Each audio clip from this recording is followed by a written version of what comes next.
Hello friends, so welcome you back to your channel eMind, and today we have a special guest for an interview।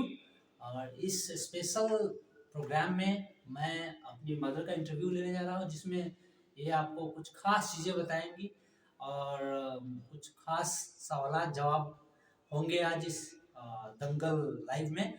आप लोग बने रहें। तो mummy, आपका बहुत बहुत स्वागत है हमारे चैनल के इस लाइव इंटरव्यू में, और आपको देख रहे हैं लाखों दर्शक अभी इस समय। धन्यवाद। तो मम्मी, आप क्या तैयार हैं? आज बहुत सारे सवाल जवाब जो अपने बिहार के कल्चर और आर्ट से जुड़े होंगे, उसका जवाब देने के लिए तैयार हैं? तैयार। ओके, तो चलिए शुरुआत करते हैं। बिना कुछ देर किए हुए हम शुरुआत करते हैं अपने लाइव प्रोग्राम के पहले क्वेश्चन की तरफ। जैसे कि हम जानते हैं, अपने भारत में डिफरेंट डिफरेंट कास्ट, कलर, क्रिस्टीड के लोग रहते हैं, और यहाँ पे हर राज्य में अलग अलग भाषाएं, अलग अलग नृत्य और डांस, संगीत, कला, कल्चर है। तो हम इसी तरीके से हमारे बिहार में भी स्पेशल कला और कल्चर को फॉलो किया जाता है। तो मैं स्पेशली फोकस करूंगा।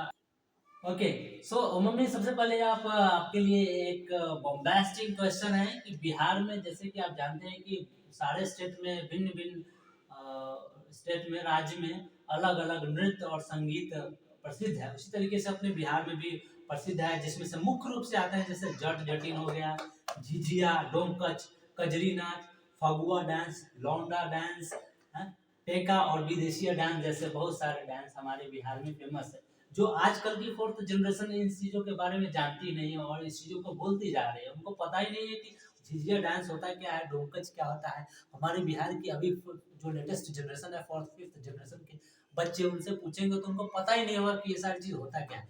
तो मम्मी, सबसे पहले मैं जानना चाहूँगा आपका क्या राय है इसके ऊपर कि अभी के जनरेशन इस डांस को, इस तरीके के कल्चर को क्यों भूल रहे हैं?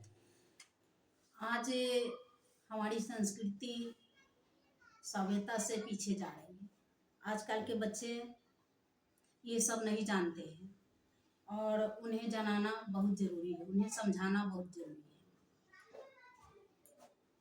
ओके, क्योंकि अभी नए ट्रेंडिंग में लोग ज़्यादातर रैप और न्यू सॉन्ग्स को फॉलो करते हैं, बट ये बच्चे अभी जानते ही नहीं है कि पहले होता क्या था ये गाने और ये डांस वगैरह। तो सबसे पहले मैं जानना चाहूँगा मम्मी, वन बाय वन मैं आपसे जानना चाहूँगा कि ये जट जटिन बहुत फेमस है बिहार का जो डांस है, और इसमें गाना गाया जाता है, तो इसके बारे में बताइए कुछ। वो तो बहुत फेमस है। जट जटिन जैसे हम लोग पहले खेलते थे बिहार में, है वहाँ पे। तो मैं चाहूँगा कि आप इसके दो लाइन इस गाने का गुनगुनाएं। अच्छा अच्छा, ठीक है। इसका बोल है, जब जब टिकवा मंगलियो रे जटवा, टिकवा काहे न लैले रे। जब जब टिकवा मंगलियो रे जटवा, टिकवा काहे न लैले रे। हरिबा री समैया रे जटवा, विदेशवा काहे गमौले रे। तो जटवा जटनी से क्या कहती है कि जब जब टिकवा ले लियो जटिनिया, टिकवा काहे न पहनलेगे। जब जब टिकवा ले लियो जटिनिया, टिकवा काहे न पहनलेगे। अरे बारी उमरिया जटिनिया, नहरा काहे गमौलेगे। वाह, बहुत बहुत धन्यवाद मम्मी इस गाने के लिए। और जब हम लोग बचपन में 6-7 साल 8 साल की उम्र में थे, तो ये गाना से सुनते थे, हम लोग देखते भी थे बहुत उत्साह के साथ। तो उसमें समझ में नहीं आता था इसकी महत्व, इसका इम्पोर्टेंस। बट अभी इसका इम्पोर्टेंस समझ में आता है कि काश इस समय गांव में कुछ लेडी लोग इस गाने को गाती है, लेकिन बहुत रेयर केस में लोग गाती है। लोग गाते थे पहले, क्योंकि पुराने लोग जो है अभी एक्सपायर हो चुके हैं, और नए लोगों को आता नहीं है और इंटरेस्ट भी नहीं लेते। लेकिन इस गाने में, इस तरीके के गाने में इतना रस है, जितना वो अपनापन सा फील होता है एक समाज में, वो अलग ही लेवल का है। मतलब I don't have word to explain about it. क्या सही बात है ना? हाँ सही है। ओके मम, तो मैं इससे आगे बढ़ूंगा दूसरे नृत्य की तरफ। जैसे झिझिया बहुत ज्यादा फेमस है बिहार में। झिझिया के बारे में क्या, ये होता क्या है झिझिया एक्चुअली, मैं जानना चाहूंगा। झिझिया जब दशहरा पूजा होता है ना, 9 दिन के नवरात्रि में उस समय हम लोग झिझिया बना करके एक माटी के घड़े का, और उसको घर घर जा करके झिझिया खेलते हैं, और उसको दशहरा के दिन भस्यावन जैसे सरस्वती दुर्गा माता की होती है ओके, उसी विसर्जन कर तरह देते हैं। उसी को भी विसर्जन कर देते हैं। अच्छा अच्छा, तो मैं चाहूंगा मम्मी कि झिझिया का कुछ एक दो गाने का 2 लाइन सुनाए दर्शकों को हमारे। कोई बात नहीं। अरे तिल बिनु झिझिया मुझा गइल रे दैवा, भैया दिया बे भौजी ना देवे रे दैवा, तेल बिनु झिझिया मुझा गइल रे दैवा, दुअर दुअरे झिझिया हम खेलली रे दैवा। वाह, बहुत बहुत बढ़िया मैम, बहुत बढ़िया आपने इस गाने को गाया। और दर्शक लोग हमारे बहुत ज़्यादा एक्साइटेड हैं कि वो इस तरीके के पुराने गाना और नृत्य कल्चर जो बिहार के दफन हो चुके हैं किसी कब्र में, उसको तुम ऊपर उखाड़ करके लाने की कोशिश कर रही हो, और हमारे न्यू जनरेशन को ये सुनने और जानने को मिलेगा, बहुत बड़ी बात है। Thank you very much for this. तो मम इसी के साथ मैं बढ़ता हूँ अगले नृत्य की तरफ, जो डोमकच एक बहुत ही फेमस बिहार का कल्चर है। डोमकच क्या, इसके बारे में क्या कथन है? डोमकच कहा जाता है जब शादी विवाह होती है उस समय बारात में जब सब बाराती लोग चले जाते हैं तो गांव में टोले में अपने घर में सिर्फ लेडीज लोग रह जाते हैं, यानी कि औरत लोग रह जाती है। तो क्या करते हैं हम लोग रात में राजा रानी डोम डोमिन बन करके और डोमकच खेलते हैं। तो राजा के द्वार पर हम लोग जाते हैं डोम डोमिन वहाँ बन करके उनसे कुछ मांगने। तो इसी पर है एक 2 लाइन गाना। गे डोमनी दिन भर कलियौ हम राजा के नुकरिया, गे डोमनी दिन भर कलियौ हम राजा के नुकरिया, साझी खनिया ले अलियौ ढौआ के ओरिया, साझू खनिया ले अलियौ ढेउआ कौरिया, राजघर मांगे गईली बल काल भोजना, साझू खनिया ले अलियौ ढेउआ कौरिया, साझू खनिया ले अलियौ ढेउआ कौरिया।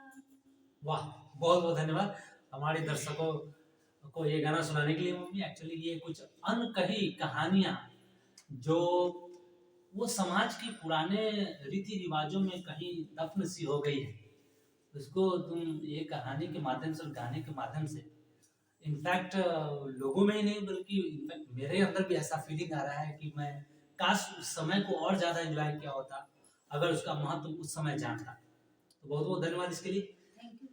और आगे बढ़ता हूँ मैं। एक बहुत ही फेमस डांस है बिहार का, कजरी नाच के तौर पे जाना जाता है, कजरी डांस। तो इसके बारे में क्या राय है आपका? सावन के महीना जब आती है तो हरे भरे चारों तरफ हरियाली और रिमझिम बारिश होती है। उस समय ननद भौजाई के कजरी हम लोग खेलते हैं और गाते हैं।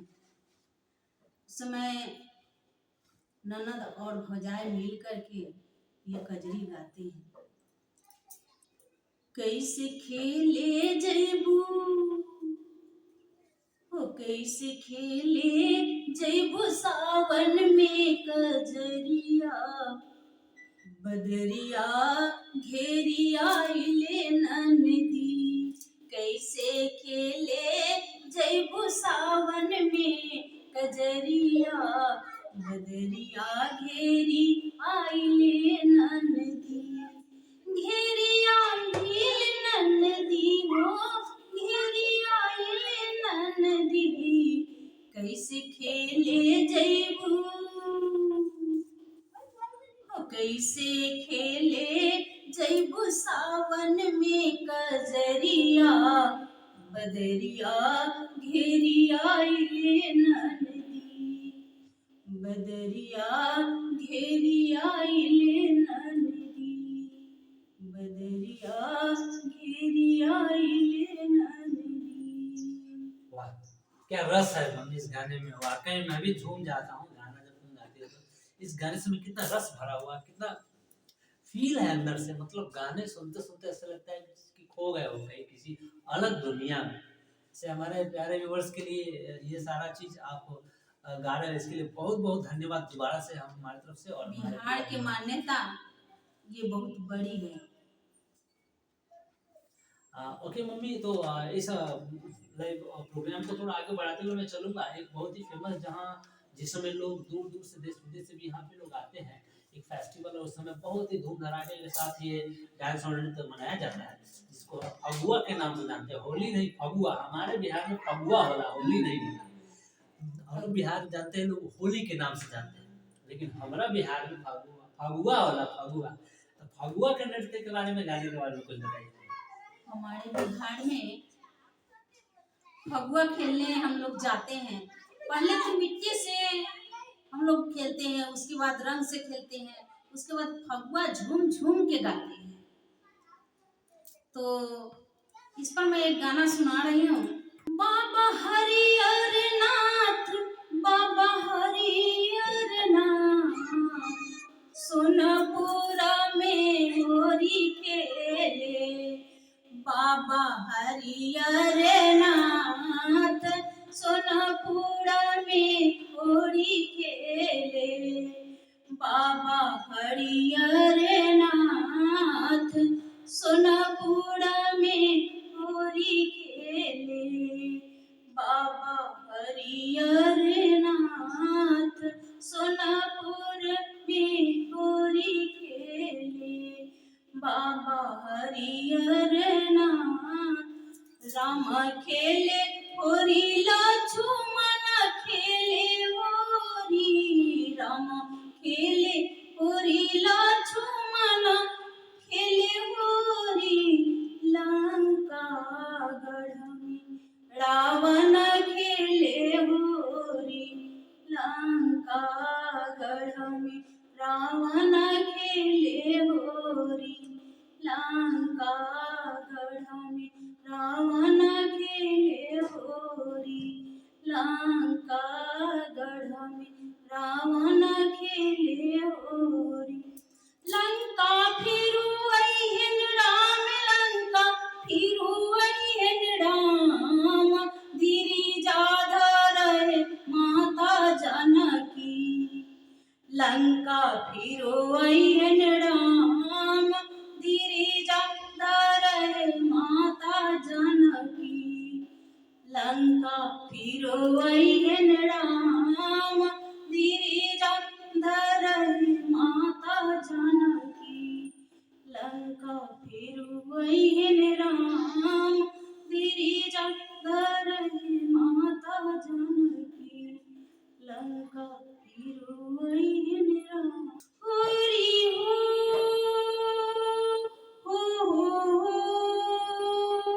लंका फिरू अइहन राम, लंका फिरू अइहन राम, धीरी जाधर माता जानकी, लंका फिरू अइहन राम, धीरी जाधर माता जानकी। बहुत बहुत धन्यवाद मम्मी इसके लिए।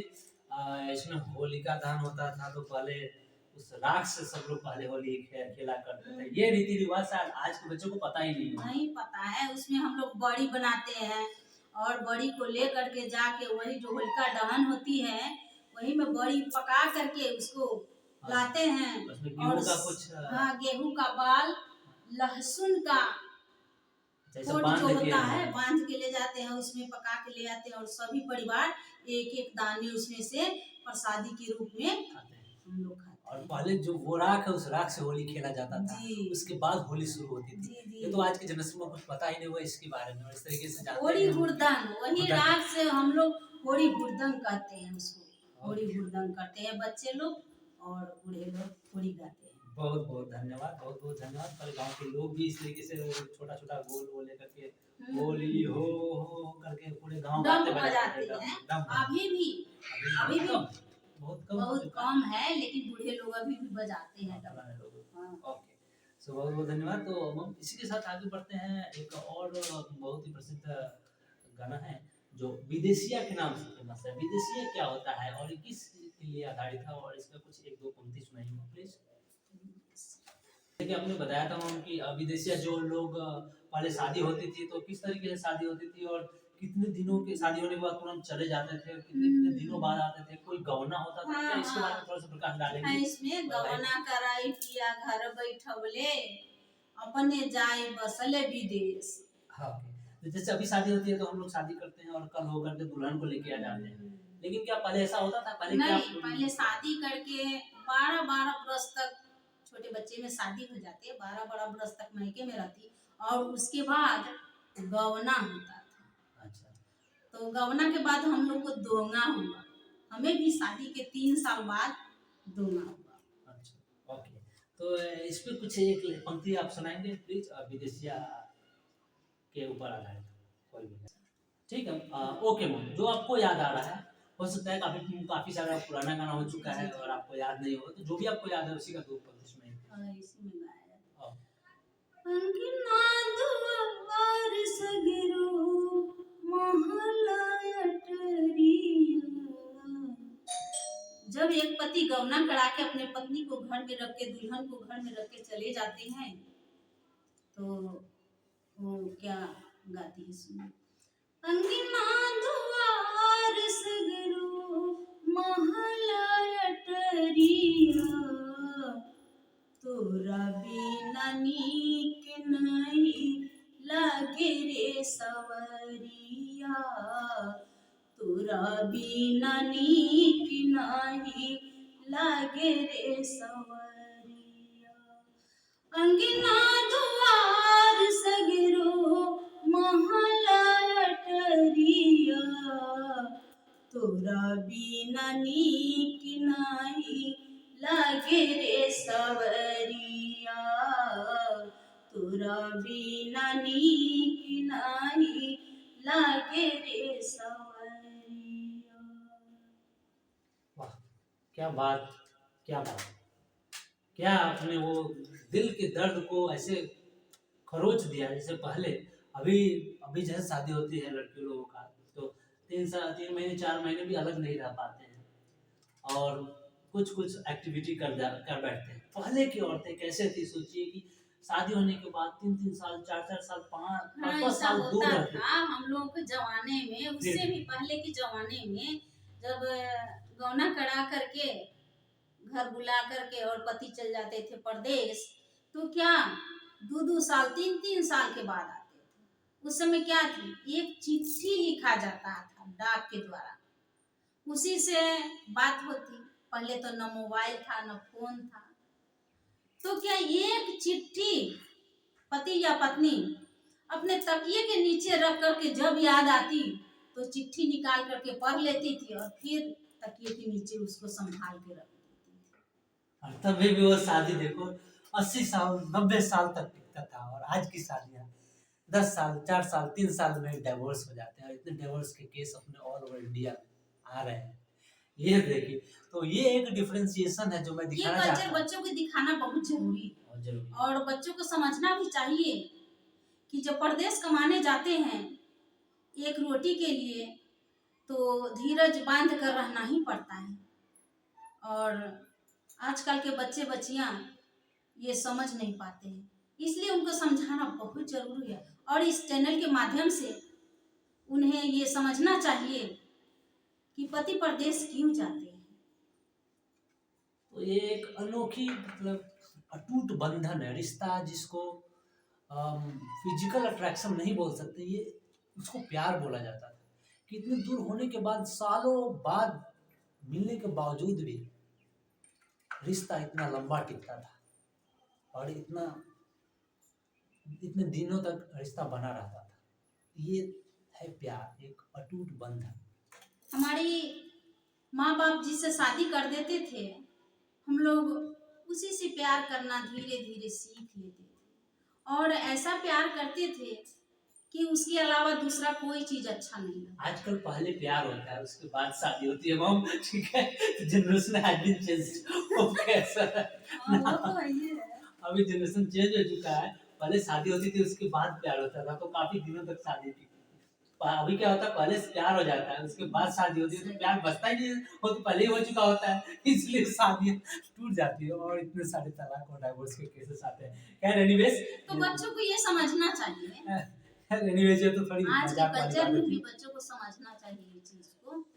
ओके, सो मम, इसी तरीके से मैं आखिरी लास्ट सवाल आपसे पूछूंगा, और ये आखिरी सवाल होगा, बहुत ही रोमांचक है, जो बिहार में फेमस और बिहार के इसी नाम से जाना जाता है, और ओवर स्टेट में घूमेंगे तो सभी जानते हैं क्या, वो है लौंडा डांस। ये लौंडा डांस क्या होता है? लौंडा डांस करने से ये अपने आप में एक निगेटिव इम्पैक्ट करता है लोगों के ऊपर कि कोई लौंडा वाला डांस होगा, लेकिन आप इसको थोड़ा सा डिटेल में बताइए कि वाकई में लौंडा डांस होता है क्यों है और कैसे? आज के ज़माने में टीवी, मोबाइल, फेसबुक, इंस्टाग्राम, तरह तरह के सुविधाएं पास हैं, लेकिन पहले के ज़माने में क्या थी, ये सब नहीं था।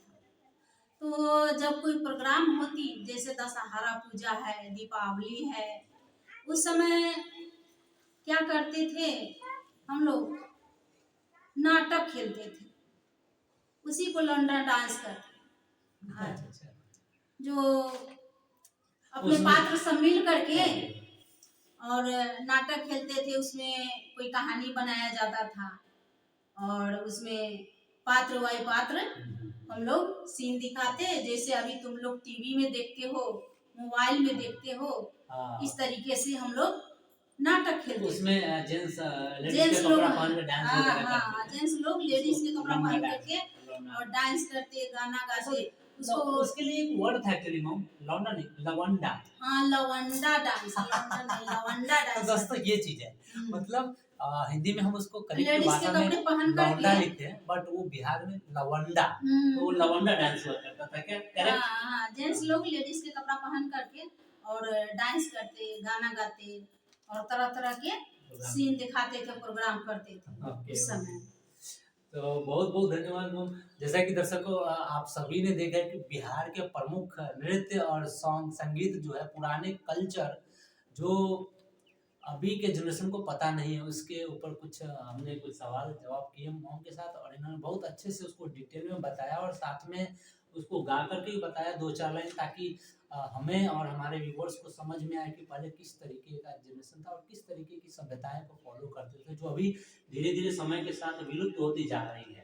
जैसे कि हमने पढ़ा भी है, जैसे कि मैंने पर्सनली पढ़ा है, देखा भी है, 11th-12th के सब्जेक्ट है इंडियन सिविलाइजेशन एंड कल्चर, जिसमें महात्मा गांधी ने बताया किस तरीके से अपने कल्चर और सभ्यता दोनों को पैरेलली लेकर के चलना चाहिए। हाँ, संस्कृति अपना नहीं भूलना चाहिए। संस्कृति नहीं भूलना चाहिए। संस्कृति वो हमें फीलिंग, वो हमें एनर्जी, वो हमें आत्मविश्वास देता है, जिससे हम किसी भी चीज को आगे कर बैठते हैं। हाँ, आजकल लोग बोलते हैं कि ये लड़का बहुत जुनूनी है, किसी किसी लड़के में बहुत जुनून होता है। वो जुनून कहाँ से आता है? इसी कल्चर से तो आता है, इसी संस्कृति से ही तो उसको जुनून वो मिलता है उस काम नहीं, को हम करने लोग के तो लिए। इस भूमि से मिले हुए हैं, इस मिट्टी से मिले हुए हैं, भारत के धरती से मिले हुए हैं, तो ये सब तो लेके चलना लेकिन पड़ेगा। आजकल क्या हो रहा है ना कि सिविलाइजेशन मीन्स सभ्यता जो है धीरे धीरे जैसे मॉडर्नाइजेशन हो रही है, मतलब लोग मॉडर्न चीजों को फॉलो कर रहे वो हैं, अच्छी बात है, उसके साथ अपने लेकिन कल्चर इसको को भी भूल जा लेकर रहे के हैं। चलना। इनफैक्ट भूलना नहीं चाहिए। हाँ, आप सभ्यता को मतलब कहने का मतलब आप सभ्यता को फॉलो करें,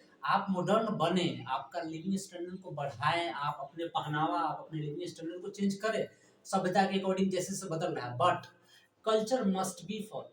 कल्चर जो है हमारा, संस्कृति जो है, जो हमारे गांव समाज से मिला है, वो वैसे ही रहना चाहिए, उसको उसी तरीके से आगे बढ़ाना ही पड़ेगा, तभी जाकर के कल्चर एंड सिविलाइजेशन दोनों मिल करके तब हम एक अच्छा ह्यूमन बीइंग बन सकते हैं, so that we can be able to build a great nation, we can be able to be a great particle which will build a great nation, तभी जाकर के अपना देश जो है उन्नति करेगा और विकास करेगा। सो मैम एक बार दोबारा से मैं आपको बहुत बहुत धन्यवाद देना चाहूँगा, बहुत बहुत धन्यवाद देना चाहूँगा कि आपको आप इस लाइन में सभी आए और दर्शकों के मेरे तरफ से धन्यवाद। और आप इस चैनल के माध्यम से इसको देखें, सुने और समझे और आगे बढ़े। धन्यवाद। Thank you very much, Thank thank you very much, thank you my lovely viewers. तो आप ज़्यादा से ज़्यादा हो सके इस वीडियोस को, इस लाइव प्रोग्राम्स को शेयर करें और अपने न्यू जनरेशन के पास इसको शेयर करें ताकि उनको भी कुछ इससे लाभ मिले और अपनी संस्कृति सभ्यता को आगे बढ़ाएं। दोबारा मिलूंगा आप लोगों के साथ, तब तक के लिए गुड बाय।